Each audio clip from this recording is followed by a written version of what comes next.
సందేశాలను amazing facts ministry స్నేహితులు మీ కొరకై సమర్పిస్తూ ఉన్నారు. వారు చాలా ప్రాముఖ్యంగా ఆకర్షించబడేటువంటిది శాన్ ఫ్రాన్సిస్కోలో ఉన్నటువంటి గోల్డెన్ గేట్ బ్రిడ్జ్. అది సముద్ర తీరాన ఉన్నది. దీన్ని నిర్మించేటప్పుడు ఈ గోల్డెన్ గేట్ బ్రిడ్జి నిర్మించడంలో చాలా సురక్షితమైనదని ఆ రోజుల్లో దీన్ని నిర్మించారు చెప్పబడింది. ఎందుకంటే ఇది చాలా ప్రమాదకరమైంది. ఆ చీఫ్ ఇంజనీర్ చాలా కఠినమైనటువంటి వాడు. సురక్షితమైనటువంటి భద్రతా జాగ్రత్తలు తీసుకున్నాడు. మునుపెన్నడూ జరగని విధంగా జాగ్రత్తలు తీసుకున్నాడు. చాలా భద్రతా జాగ్రత్తలు తీసుకునడం ద్వారా ఓ పెద్ద వలను నిర్మించాడు.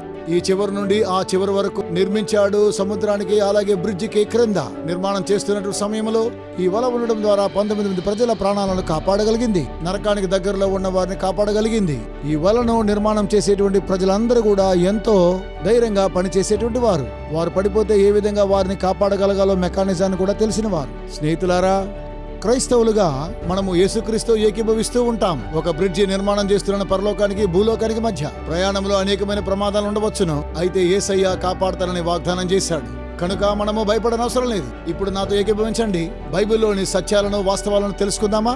అలాగే ప్రత్యక్షతల నాయకుని గురించి తెలుసుకుందాం. సివిల్ వార్ జరిగేటప్పుడు ఓ వ్యక్తి ఉండేవాడు. ఈ విషయం అందరినీ ఆశ్చర్యపరుస్తోంది. అతని పేరు జాషువా లారెన్స్ చాంబెర్లైన్. ఆయన స్పెయిన్ దేశస్థుడు.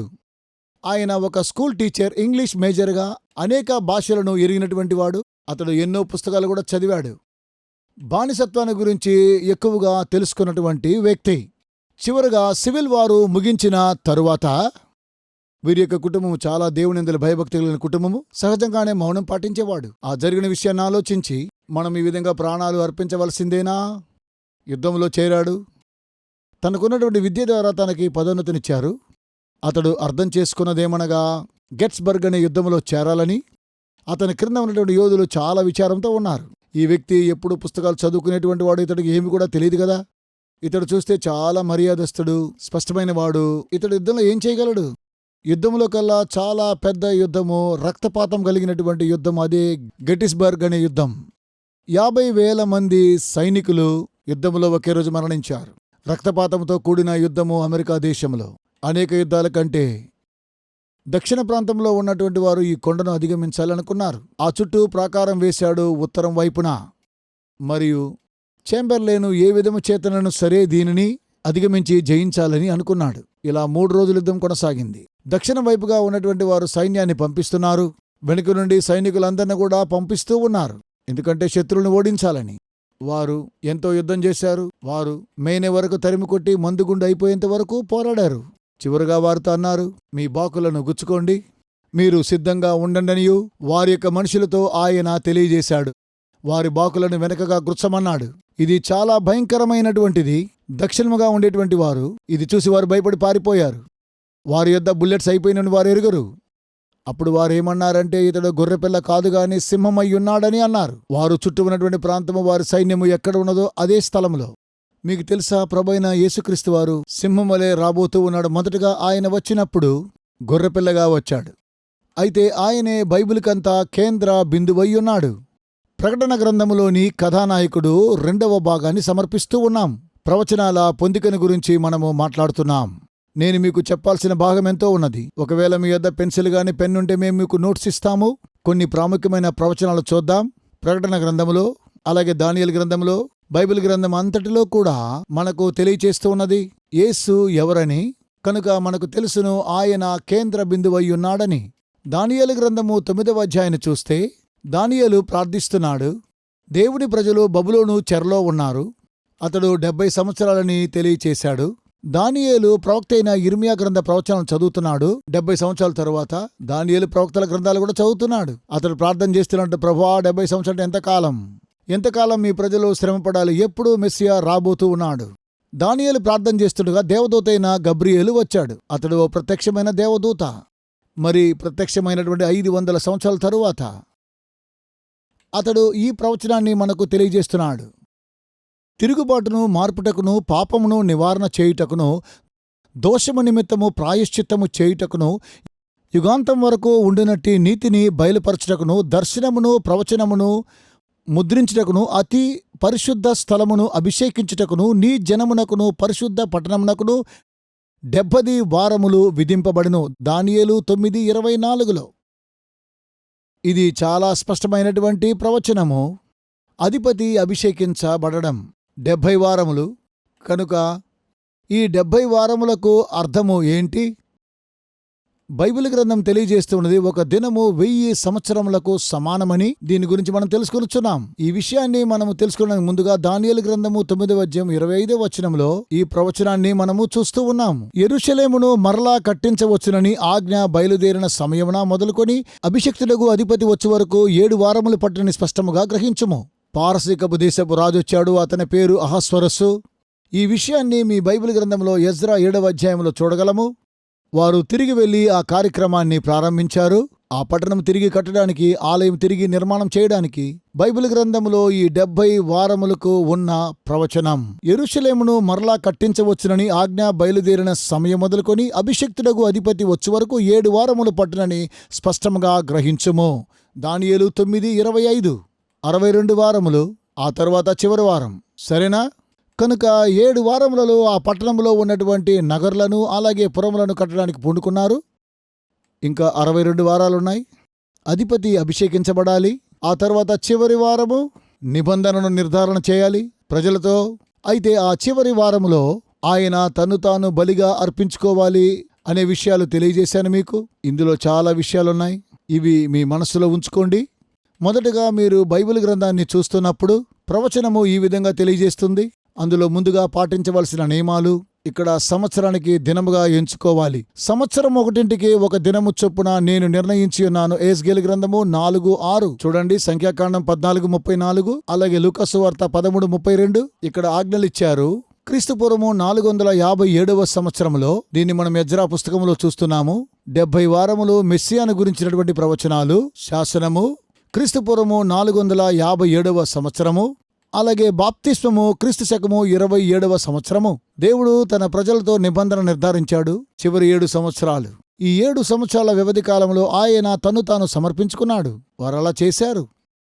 మరి యేసు బాప్తిస్మం పొందింది ఎప్పుడు?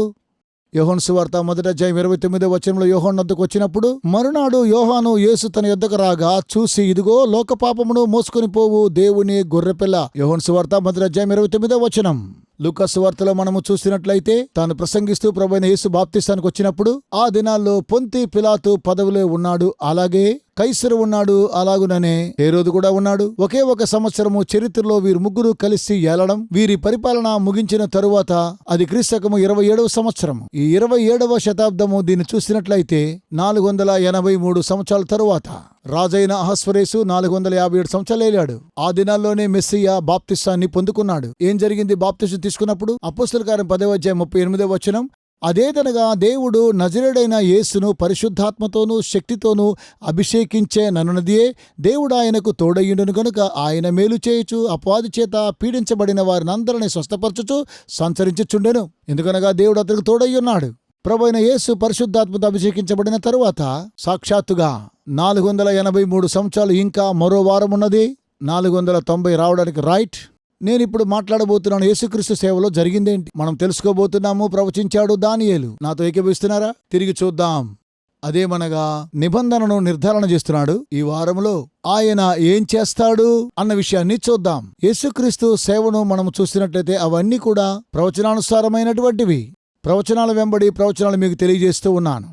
మొదటగా తన గ్రామమైనటువంటి నజరేతులో మొదటి సంఘాన్ని ప్రారంభించాడు. యెషయా గ్రంథం 61వ అధ్యాయం 1వ వచనం.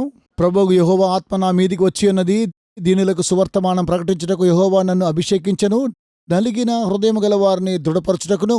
క్రీస్తు అభిషేకించబడ్డాడు. ఆయన అన్నాడు, నేను అభిషేకించబడ్డాను. ఆయన విరిగి నలిగిన హృదయాన్ని స్వస్థపరిచాడు. ప్రభువైన యేసు అలా చేశాడు కదా. చెరలోనున్న వారికి విడుదలను, బంధించబడిన వారికి విముక్తిని ప్రకటించుటకును యెషయా 61వ అధ్యాయం 1వ వచనములో వ్రాయబడి ఉన్నది.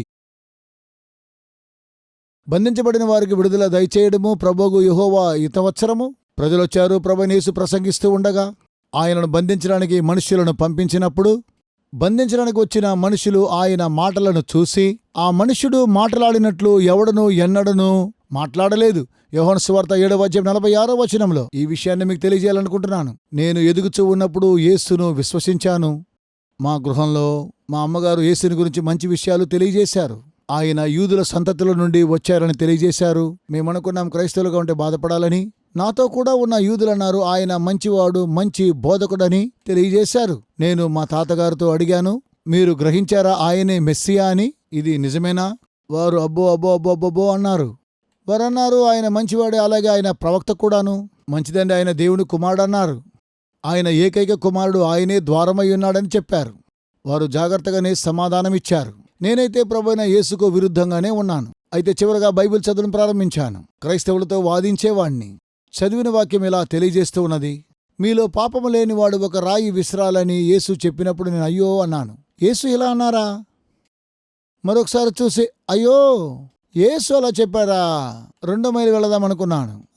ఆ తర్వాత కొండ మీద ప్రసంగాన్ని కూడా చదివాను. ఇవన్నీ విన్న తర్వాత నాకు ప్రభువైన యేసుని గురించి ఐడియా ఏమాత్రం కూడా లేదు. అరే, నిజంగా ఆయన తెలివైనవాడా? నేననుకున్నాను ఆయన చరిత్రకెక్కిన చరిత్రకారుడని. ఎవరు కూడా ఆయన మాట్లాడిన విధంగా మాట్లాడలేరు. ఇప్పుడు ప్రవచనాలన్నీ సిలువలో ఏ విధంగా నెరవేరబడ్డాయో చూద్దాం. ఇవన్నీ పాత నిబంధన గ్రంథంలో కూడా ఉన్నాయి. ఒక్క విషయం, ఆయన సిలువ వేయడానికి ముందుగా అది శ్రమపడేటువంటి దినము. జకర్యా గ్రంథము 9వ అధ్యాయం 9వ వచనంలో, సియోను నివాసులారా బహుగా సంతోషించుడి, యెరూషలేము నివాసులారా ఉల్లాసముగా ఉండుడి.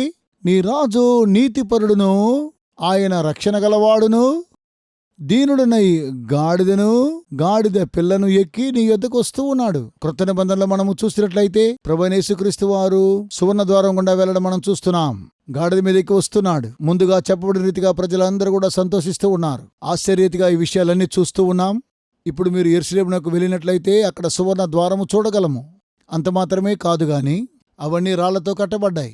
ఆ ద్వారం గుండానే ప్రభువైన యేసు ప్రవేశించాడు. ఎందుకలా నిర్ణయించబడింది? ముస్లింలు యెరూషలేమును స్వాధీనం చేసుకున్నప్పుడు వారికి తెలుసు జకర్యా గ్రంథంలో రాయబడిన ప్రవచనము మెస్సీయ అందులో ప్రవేశిస్తాడని. అలా దాన్ని ఆపు చేయాలని అనుకున్నారు.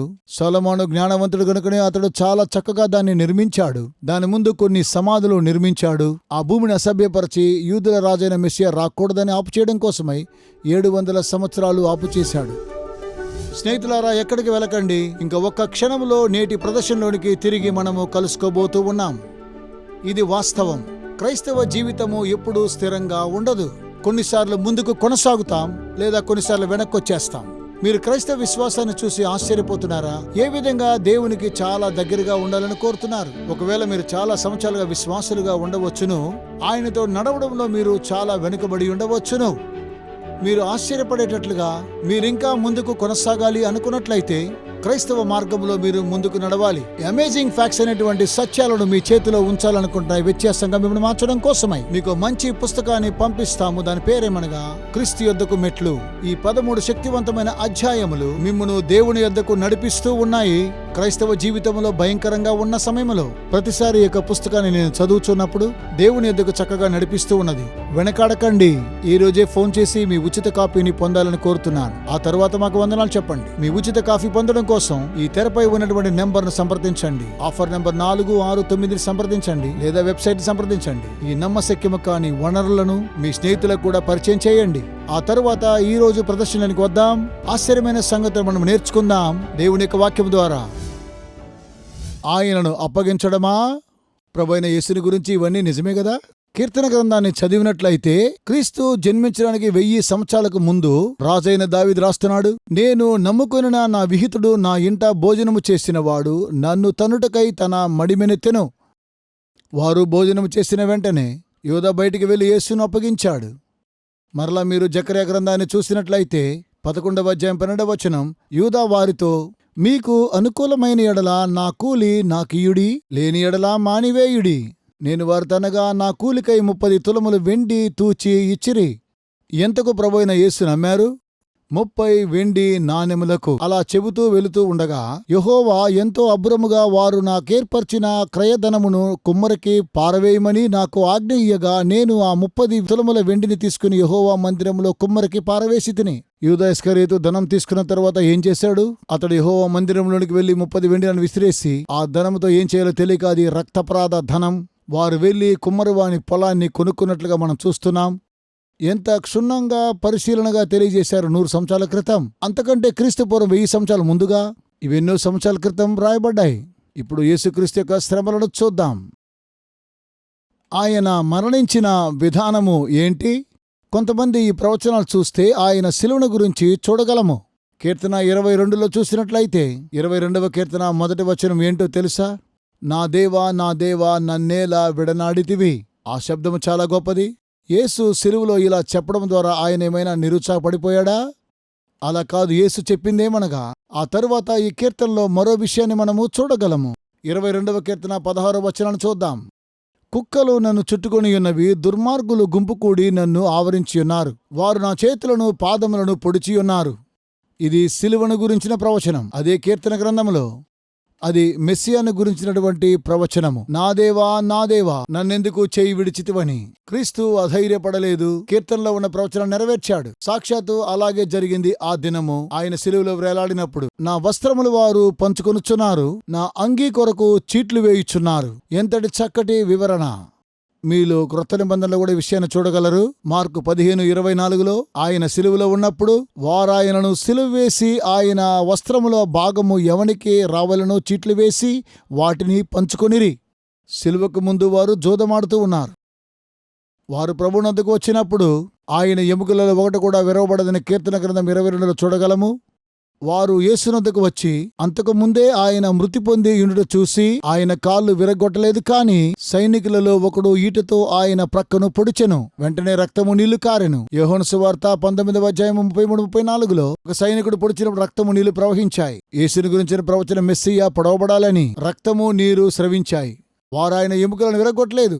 అతని ఎముకలలో ఒకటైనను విరవబడదు అను లేఖనము నెరవేరినట్లు ఇవి జరిగెను, మరియు తాము పొడిచిన వాని తట్టు చూస్తురు అని మరి ఒక లేఖనము చెప్పుచున్నది. లేఖనముల ప్రకారము ఆయనను పొడవాలి, ఆయనను గుర్చాలి, ఆయనను సిలువేయాలి, ఆయన ఎముకలు విరగొట్టకూడదు. ఈయనేనా ఆయన? ప్రవచనాలన్నీ ప్రభువైన యేసుని గురించి చెబుతూ ఉన్నాయి. ఇప్పుడు దానియేలు గురించి మర్చిపోకండి. మరలా మనము దానియేలు 9వ అధ్యాయం చూద్దాం. ఇంకా ఒక్క వారం ఉన్నది. ఈ 62 వారములు జరిగిన పిమ్మట ఏమీయూ లేకుండా అభిషిక్తుడు నిర్మూలము చేయబడను. దానియేలు గ్రంథము 9వ అధ్యాయం 26వ వచనం. ఓ వ్యక్తి వృద్ధాప్యములో చనిపోతే అది అకాల మరణం కాదు. ఒకవేళ వారు 30 సంవత్సరాల వయసులో ఉంటే 33 సంవత్సరాలు కొద్ది కాలంలోనే చనిపోయాడు. ఆయన భూమిలో నుండి తీసివేయబడ్డాడు. ఎవరి కోసం? అయితే ఎవరి కొరకు? నా కోసం, అలాగే మీకోసం. ఆయన మీకోసం మరణించాడు, పాపము లేనివాడు. ఎందుకంటే ఆయన మిమ్మల్ని ప్రేమిస్తున్నాడు. అతడు ఒక వారం వరకు అనేకులకు నిబంధనను స్థిరపరచాలి. తన యొక్క నిబంధనను ఇంకా ఒక వారంలో నెరవేర్చాలి. 7 సంవత్సరాల తర్వాత ఆయన నిబంధనను యూదులతో స్థిరపరుస్తున్నాడు. అంతవరకు 3.5 సంవత్సరములు వ్యక్తిగతంగా, 3.5 సంవత్సరాలు అపోస్తలులతో, చివరగా క్రైస్తవ హతసాక్షి అయినటువంటి స్టెఫను. అతడు యూదుల సుప్రీంకోర్టులో విశ్వాసంతో నిలబడ్డాడు. వారు ఇతనికి చేసినట్లుగా యేసును వెలుపలకు తీసుకొచ్చారు, నేరం మోపారు. తన్ను చంపుచున్నటువంటి వారిని తాను చంపుచున్నప్పుడు క్షమించమని ప్రభువైన యేసు వలె అతడు కూడా ప్రార్థించాడు. 3 వారములలో తన యొక్క సమర్పణ ద్వారా బలులను ఆపుచేశాడు. 3.5 సంవత్సరాలు యేసు బాప్తిసం పొందిన ఆ తరువాత, చనిపోయిన తరువాత ఆలయంలో ఏం జరిగింది? మత్తయి సువార్త 27:51 చదవండి. అప్పుడు దేవాలయపు తెర పై నుండి క్రింది వరకు 2గా చినిగెను, భూమి వణికెను, బండలు బద్దలాయెను. మత్తయి సువార్త 27వ అధ్యాయం 51వ వచనం. దేవాలయపు తెర చినిగెను. దీని ప్రాముఖ్యత ఏమనగా అభయారణ్యము పరిపూర్ణమైనది. ప్రభువైన యేసు ఈ యొక్క దేవాలయాన్ని చూసి 3 రోజుల్లో కడతానన్న తన యొక్క శరీరాన్ని గురించి ఈ వాక్యాన్ని తెలియజేశాడు. 2 చినిగెను. దేవాలయపు తెర చినిగెను, ప్రధాన యాజకుని తెర చినిగిపోయెను. నూతన ప్రధాన యాజకుడు. మీరు క్రీస్తును విశ్వసిస్తే మీరు కూడా చిన్న ప్రధాన యాజకులు. ఆమేన్. మనమందరము నూతన ఆలయము. మీరు కూడా జీవం కలిగిన దేవుని ఆలయమునకు రాళ్ళయి ఉంటారు. పౌలు పేతురులా చెప్పారు, మనము దేవుని ఇంటి వారము. సంఘం బిల్డింగ్ కాదు. సంఘం అంటే ప్రజలు. మరి ఒకసారి చార్ట్ వెనుకకు వెళదాం. మరియు మెస్సియా అయిన యేసును గురించిన 70 వారముల ప్రవచనములను మనము ఒకసారి చూద్దాం. ఇక మనకు 483 సంవత్సరాలు 60 వారములున్నాయి. శాసనము తరువాత 483 సంవత్సరాలు. క్రీస్తు బాప్తిసం పొందిన క్రీస్తుకం 27 సంవత్సరములో తన ఒడంబడిక తన ప్రజలతో నిర్ధారణ చేసుకుని ఒక వారములో అన్ని జనులకు సువార్త ప్రకటించడానికి ముందు 3.5 సంవత్సరములు వ్యక్తిగతంగా, సిలువలో మరణించాడు క్రీస్తుకము 31వ సంవత్సరములో. ఇంకా 3.5 సంవత్సరములు అన్యజనులకు సువార్త ప్రకటన క్రీస్తుకం 34లో జరిగింది.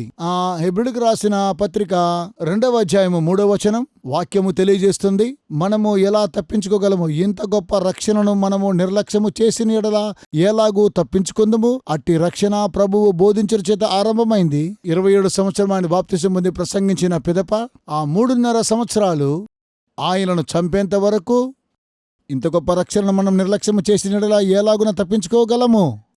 ఇవన్నీ కూడా మనకు నిర్ధారణ చేయబడుతూ ఉన్నాయి. ఆయన అన్నారు, మొదటగా యెరూషలేములో ప్రారంభించి అలాగే యూదయ, ఆయన వారితో ఇలాగున సెలవించిన, మొదటగా నశించిన ఇశ్రాయేలు యొద్దకు మీరు వెళ్ళండి. అపోస్తుల పరిచర్య ప్రత్యేకంగా 3.5 సంవత్సరములు మొట్టమొదటగా యూదులకు మాత్రమే. పెంతెకొస్తు దినమున పరిశుద్ధాత్మ కుమ్మరించినప్పుడు భక్తిపరులైన యూదులకు, యెరూషలేములో ఉన్నవారికి, ఆ తర్వాత అన్ని జనులకు, వారు యూదులకు ప్రకటించారు. అపోస్తల కార్యం 3వ అధ్యాయం 5వ వచనంలో అందరూ యూదులు బాప్తిసం పొందారు. స్టెఫను రాళ్లతో కొట్టబడినప్పుడు గొప్ప హింసాకాండ జరిగినది.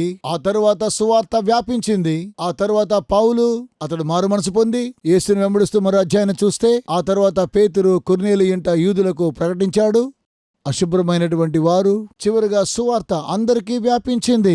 సాక్షాత్తు అది 490 సంవత్సరాల తరువాత దానియేలు ప్రవచించిన రీతిగా క్రీస్తు పూర్వము 475వ సంవత్సరంలో చూస్తే యేసుక్రీస్తు వారు బాప్తిసం తీసుకున్నటువంటి ఆ యొక్క చివరి వారము మొదట 3.5 సంవత్సరంలో నిబంధన స్థిరపరిచాడు. అన్ని జనులకు సువార్త ప్రకటన క్రీస్తు శకము 34వ సంవత్సరంలో జరిగింది. ఆ తర్వాత శిష్యులతో, తండ్రి నన్ను పంపించాడని చెప్పాడు. ఇప్పుడు మీరు నశించిన గొర్రెల యొద్దకు వెళ్ళండి. ఆ 3.5 సంవత్సరాల పిదప స్టెఫను రాళ్లతో కొట్టబడ్డాడు. అప్పుడు సువార్త వ్యాపించినది అన్యులకు, అలాగే అందరికీ, ప్రతి ఒక్కొక్కరికి. ఇది సాక్షాత్తు దేవుడేం చెప్పాడో అలాగే జరిగింది. సమస్య లేదు. యేసుక్రీస్తు మెస్సియా దానియేలు ప్రవచించిన రీతిగా. ఇక్కడ ప్రాముఖ్యమైన విషయం ఏమనగా, జోసిఫస్ అనేటువంటి యూదుల చరిత్రకారుడు ఈ విధంగా తెలియజేశాడు. జోసిఫస్, ఫ్లైవిస్ జోసిఫస్ అనే అతడు సమకాలికుడైనటువంటి అపోస్తలులకు మరియు అతడు రచించాడు క్రీస్తు శకములో. ఇప్పుడు ఈ కాలానికి యేసు అను జ్ఞానవంతుడు ఒకడును, ఆయనను మానవుడు అని పిలుచుట న్యాయ సమ్మతమైన ఎడల ఆయన అద్భుత కార్యములు చేయువాడు. సత్యమును సంతోషమును స్వీకరించు వారికి ఆయన బోధకుడు. ఎంతో మంది యూదులను మరియు అన్ని జనులను ఆయన ఆకర్షించెను. ఆయనే యేసుక్రీస్తు. యూదుల శాస్త్రవేత్త అయినటువంటి జోసిఫస్ ద్వారా వ్రాయబడింది. ఇవి బైబిల్లో వ్రాయబడలేదు. ఇక్కడ చూసినట్లయితే మనలోని ప్రధానుల సలహా మేరకు పిలాతు ఆయనను సిలువ మరణ శిక్షకు విధించెను. అయినను ఆయనను ప్రేమించిన వారు ఆయనను విడనాడలేదు.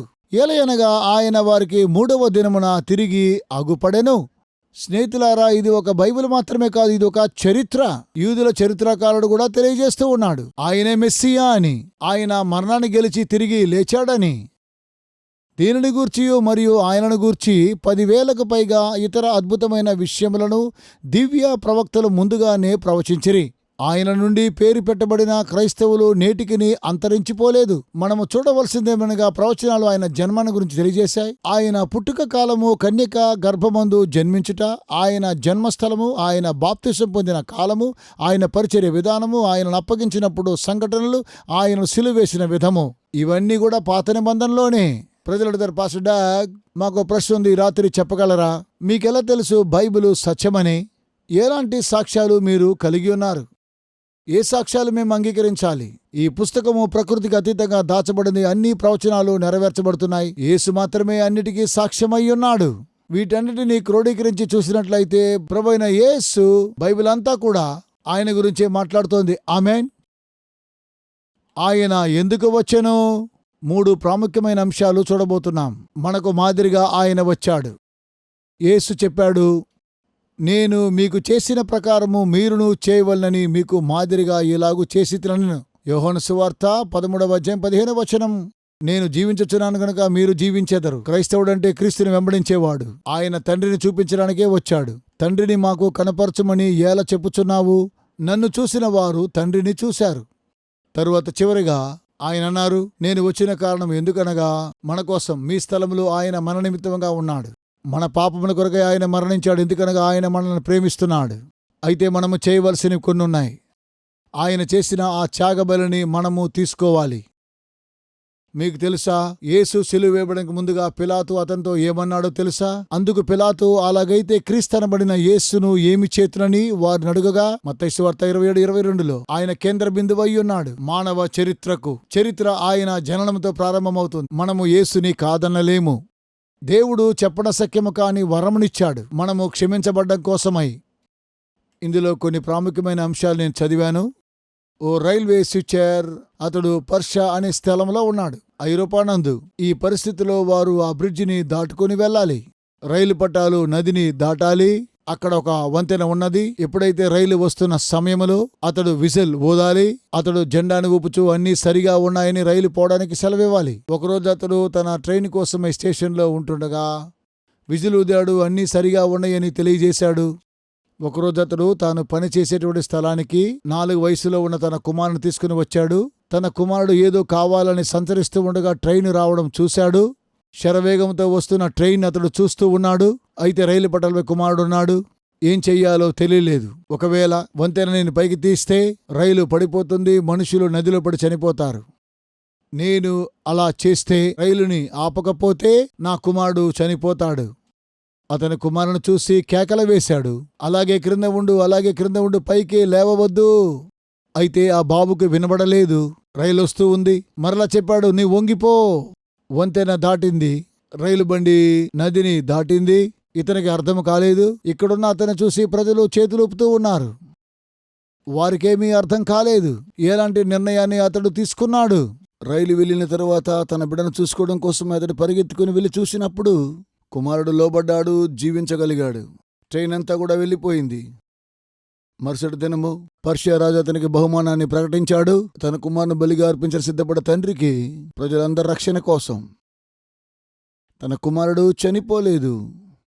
ఈ కథ చాలా ప్రాముఖ్యమైనదిగా మీరు విని ఉంటారు. అయితే మన తండ్రి ఆయన తన కుమారునిచ్చాడు, ఆయన మరణించలేదు. ప్రపంచమంతా ఈ సత్యాన్ని తెలుసుకోలేదు. వారంతా జీవిస్తూ ఉన్నారంటే అది దేవుని యొక్క కృప. పాపమునకు వచ్చు జీతము మరణము. ఎందుకు వీరు చావలేదు? ఎందుకనగా యేసు మరణము ద్వారా మానవాళికి సమయాన్నిచ్చాడు, పరిశీలన కోసం, నిర్ణయం తీసుకోవడానికి. అందుకే ఈ జీవం కలిగి ఉన్నాం. ఒక్క జీవితమే, నిర్ణయం తీసుకోండి. కనుకనే అన్ని ప్రవచనాలు కూడా ఉన్నాయి. కనుక మీరందరూ కూడా ఎన్నుకోవాలి ప్రభు అయిన యేసుని.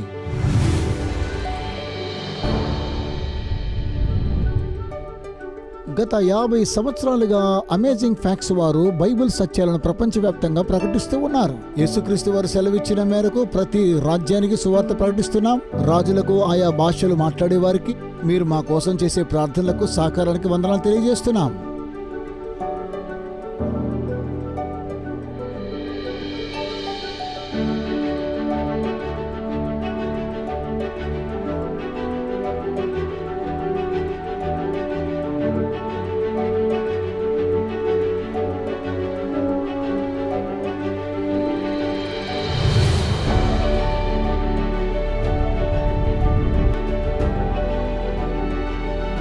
మర్చిపోకండి, ఈరోజు ఉచిత ఆఫర్ని పొందుకోవడం కోసము మీరు చేస్తూ ఉన్నటువంటి సహాయాన్ని బట్టి మీకు వందనాలు తెలియజేస్తూ ఉన్నాం. యేసుక్రీస్తు సువార్తను ప్రపంచానికి తీసుకుని వెళ్ళాలి. రాబోయే వారం మాతో కూడా కలుసుకోండి. దేవుని యొక్క వాక్యం ద్వారా లోతైన సత్యాలు తెలుసుకుందాం. ఆశ్చర్యమైన సత్యాలు మనం నేర్చుకోబోతున్నాం.